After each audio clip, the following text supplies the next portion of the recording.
Hey everybody, it's Greg here at Eagle Coin and Stamp in O'Fallon, Illinois again.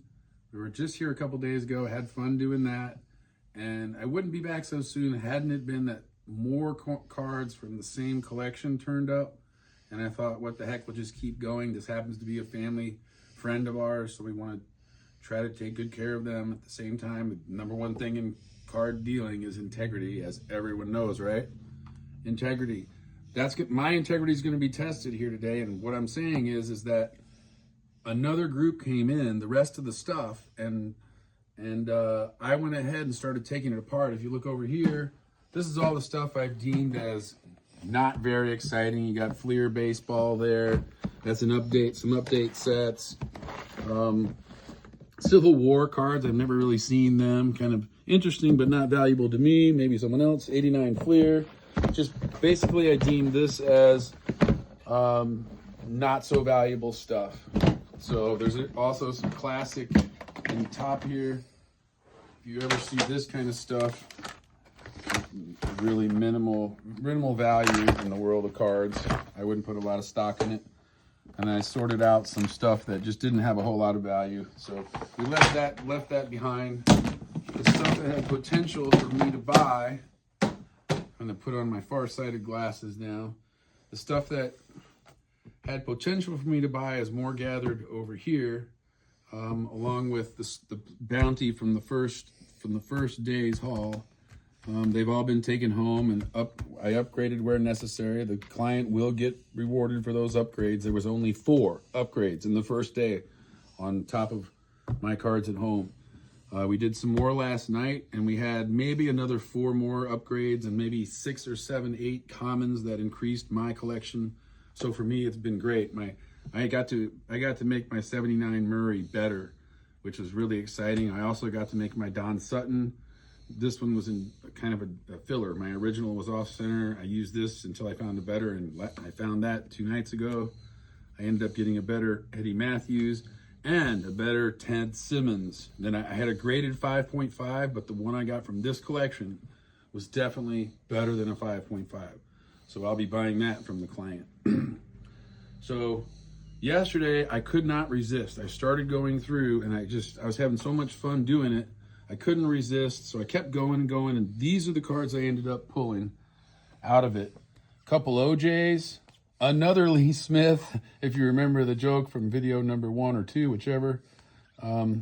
These cards, a Gwynn, a Marcus Allen rookie. Again, these are all cards that were going to be graded.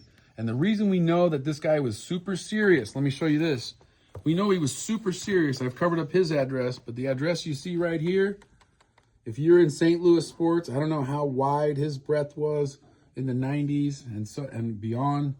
Bill Goodwin was a huge name in card collecting in the St. Louis area many, many years ago. And if it was anything, it went through Bill Goodwin. Here's a Ripken rookie, beautiful Ripken rookie. Kind of funny, I was really excited because I found an O-Pee-Chee Hull, and I didn't think I even had one at home, so I kind of skipped my whole way home. I forgot my briefcase 3 times because I was so excited to look to see if I needed this card at home. And when I got home, I had a graded 8.5, so my 3 trips back to the store to get my briefcase was wasted. Anyway, they're really nice cards. Probably the biggest card found yesterday was this Willie Stargell, nice 1963, little off center. But for a 63, I'll tell you guys, this card is nice. The blue is really nice up top. That's nice. Guess who's next, everybody? Ozzie Smith rookie was in there. This guy was getting all the best cards of that era and keeping nice condition ones. And it proves it that he was doing business with Bill Goodwin. Jim Bunning, high number. 3 McGuire rookies. I mean, no 10s or anything, but there's really nice cards. Steve Carlton, Rod Carew, Ernie Banks, Carl Yastrzemski, and a Boog Powell rookie, I believe. I'm not 100% certain, but I think that is. If I'm wrong, I'll find out. Trust me, today. I haven't had a chance to look at him yet.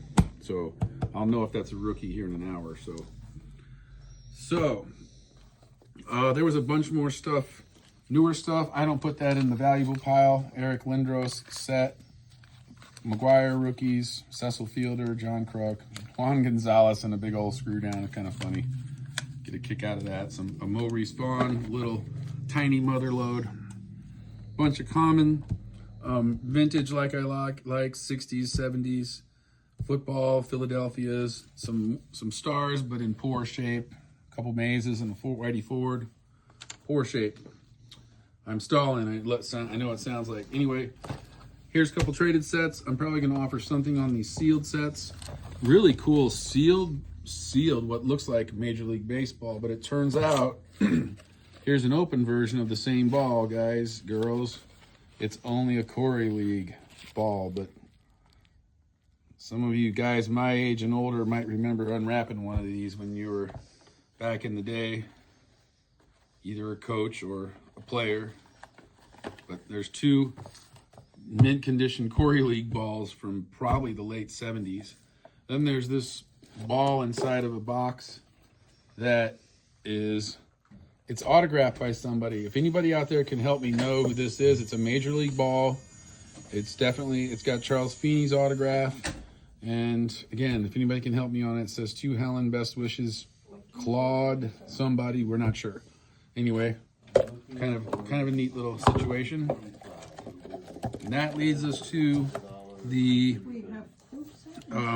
why I stopped opening them up last night, because I said it'll be fun, because I opened this box up, and when you see something like that,